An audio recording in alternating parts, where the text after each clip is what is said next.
The elder daughter syndrome, which is invisible and has ample amount of lifelong responsibility. You're expected to hold the family together, be the sort of an emotional sponge, trying to parent your parents as well as your siblings. Also, have you ever noticed how the elder daughter in every movie, every story, looks exactly the same, the strong, dependable, and emotionally restrained character who never gets enough love or can never actually be free? Let's start with the fictional world first. Take my favorite Jane Austen's world for example.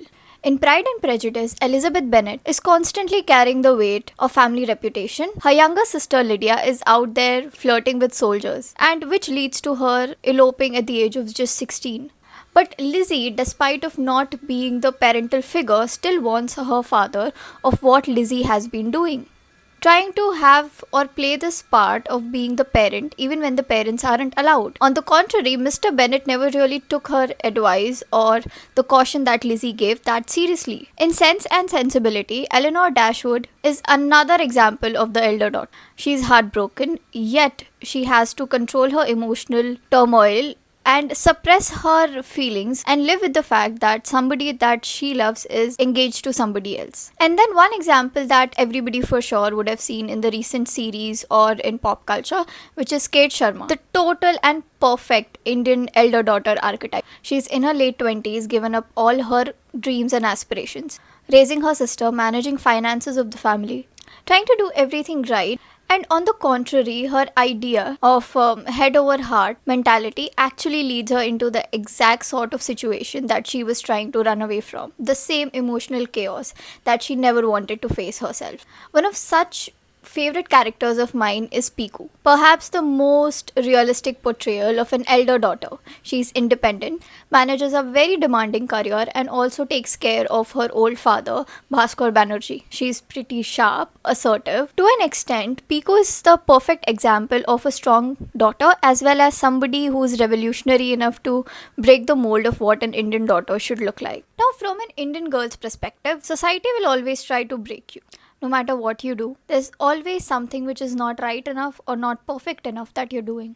Try to do something of your own and they'll question your upbringing.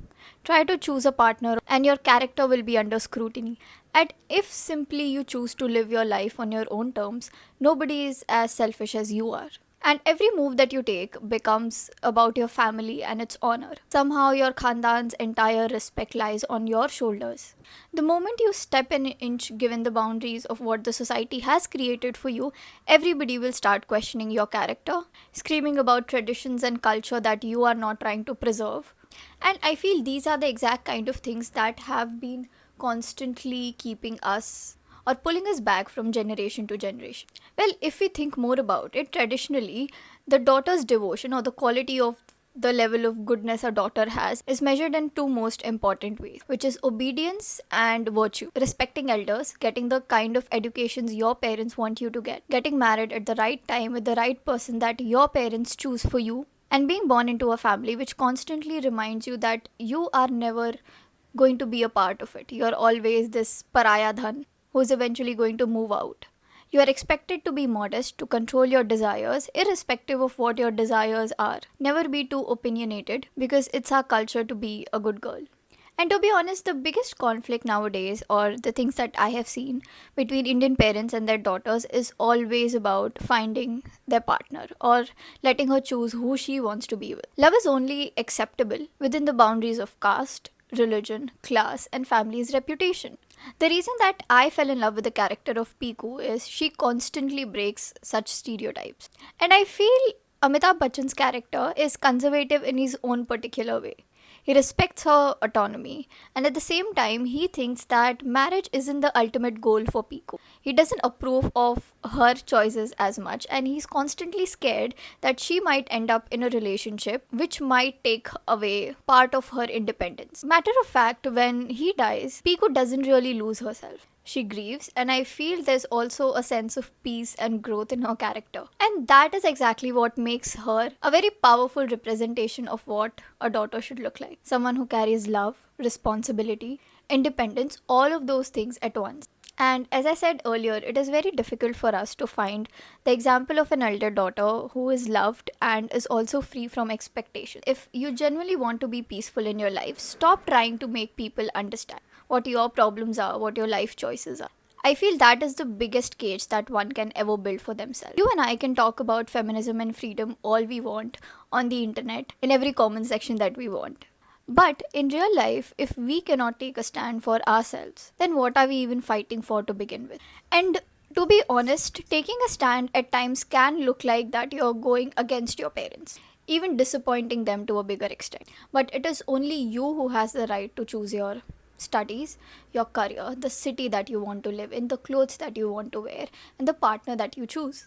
Or if you don't want to get married at all or not have kids at all, it's not a compulsion. But also a heads up, when I talk about freedom, my idea of freedom isn't drinking, smoking, drugs, or partying all night. That's not what I personally stand for. At the same time, I also know the people who do it aren't bad people. For me, it's more about discipline, the things that I don't want to personally do. And maybe all of these beliefs of mine are based on my personal experience, okay? I was 14 when I first realized I was never going to be allowed to study what I want to study. It was already decided for me, either engineering or law. And that was it, chapter close. But I didn't want either of those. I knew exactly what I wanted to do. But apparently, I was too young, or most importantly, the thing that I heard most. Mind you, this is me right after 10th grade. The issue, more importantly, was that I was a girl. And the line that I constantly got to hear, oh, you're a girl, we'll tell you what to do. Funny enough, my male cousins never really heard that. As I said, things got ugly, and I wasn't living with my parents for a year and a half. I was absolutely in no contact with them. Everyone around me, my family, my relatives, extended relatives, everybody called me rebellious, disrespectful, ungrateful. Some even had plans for my future already done. Just wait till she turns 18, get her married, anyway, she's not going to study. I was pretty stubborn, okay? I made them get me back home. Studied what I wanted to study. And today, I have a very great relationship and a very supportive relationship with my parents. They understand where I was coming from, and I understand where they were too.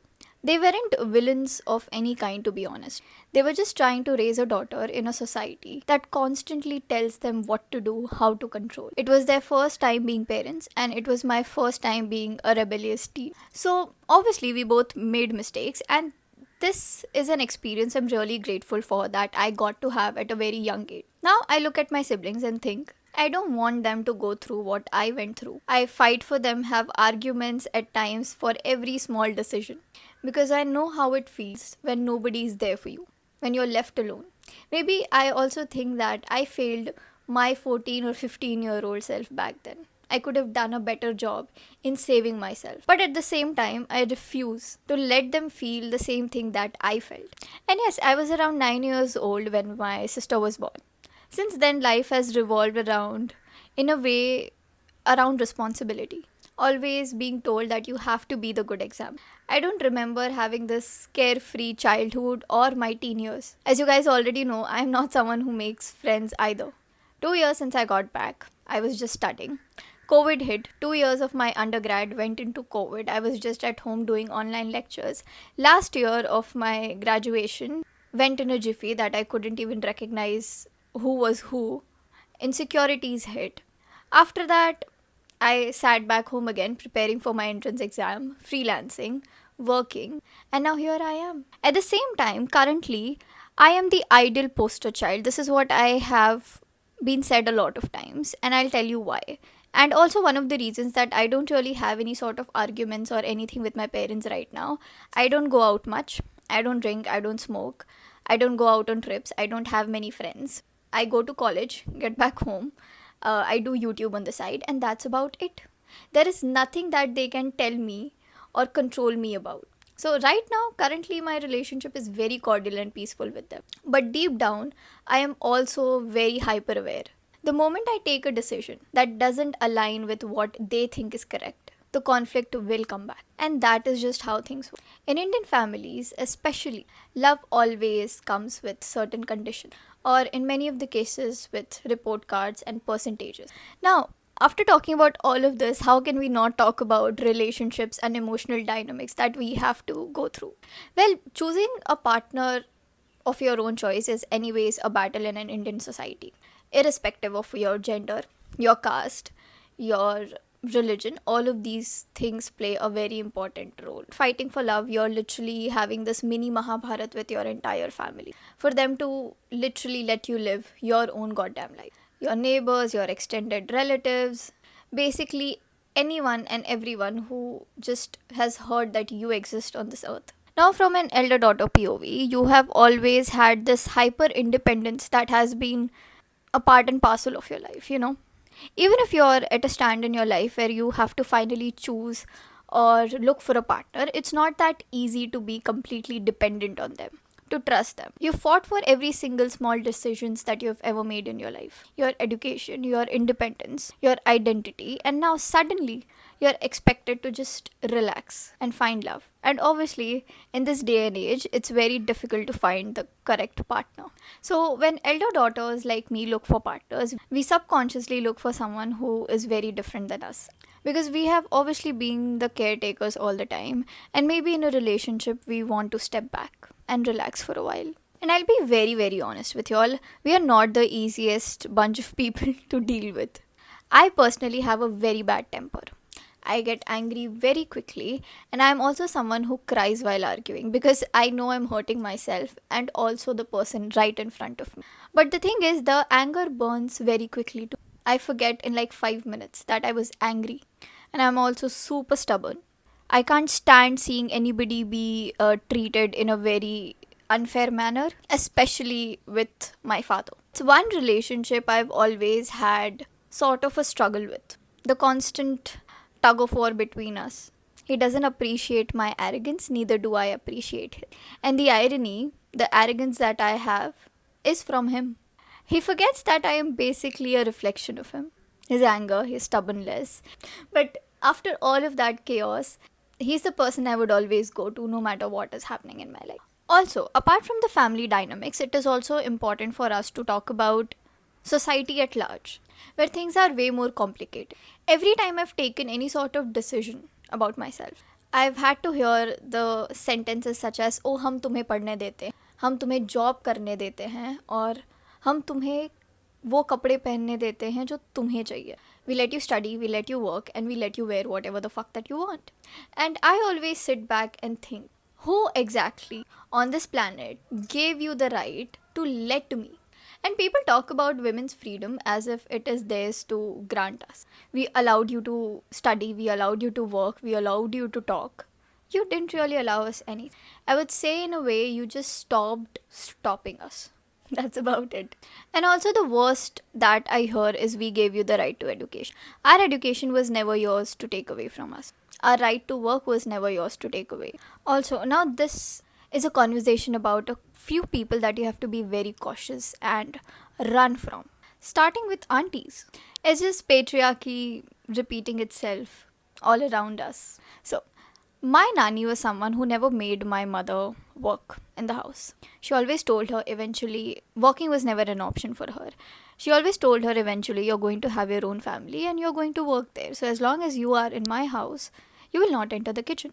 Now, that is the same practice that my mother has kept with me. I know how to cook. Whenever she's not here, I help her. I do all of those things. But she particularly tells me that it is not your job to cook. When you have your own house, when you have your own space, when you're living alone or when you're married, do cook. That will be your house, but you're not doing it here. And no matter how many times these aunties find out that my mother doesn't treat me like a servant, or doesn't expect or isn't training me to be somebody's good daughter in law all my life, they are shocked. And they judge my mother so hard and teach her lessons how she should learn new ways to control me. So yeah, I feel the concept of elder daughter sounds very noble, very perfect on paper. A couple of people I've seen even romanticize this role. But in reality, it's very heavy, especially emotionally draining. There's nothing left for you, or no sort of emotions left for you to have for yourself, or emotions left for you to invest in a relationship, when you're constantly handling your family's emotions and you've become this emotional sponge for your family. It's, to be honest, years of conditioning that turns you into everybody's emotional safety net and not yours. You grow up believing that love is earned through usefulness, that strength means silence, and being fine constantly or lying to people that you're fine is your default setting, which shouldn't be the case. Ask for help whenever you need it, be open about it, ask for help. And here's what I've learned by far: you don't owe your family your exhaustion, you don't constantly have to be the peacemaker, the emotional glue, the one who holds all of it together. Sometimes, what the strongest eldest daughter can do is fall apart for a while, make mistakes, and bring yourself up. And by that, I don't mean give up your responsibilities, handling the family, or accountability of it, but always know that you have to take a step back when things are getting to you. You are sacrificing your mental health. And all of these things don't really come from handling your family 24/7. It always comes from a space where you sit down and wonder who gets to take care of you, or what do you do to take care of yourself. I think that is what growing up means for a lot of us. Trying to build a life that is ours based on our decisions and not into guilt and society's idea or unspoken pressure to be perfect all the time. Maybe redefine the idea of what responsibilities look like to you, but not at the cost of yourself. Always remember that. And if you're the eldest daughter or the eldest kid, irrespective of gender, watching this, and the one who's always tired, burnt out, and still is trying to stay strong, it's maybe a sign for you to stop trying to anchor yourself from being everybody's emotional spawn. Calm down. Maybe it's okay to drift apart for a while. Maybe it's okay to just be. So, yeah, that's it for today, and I'll see you guys next week.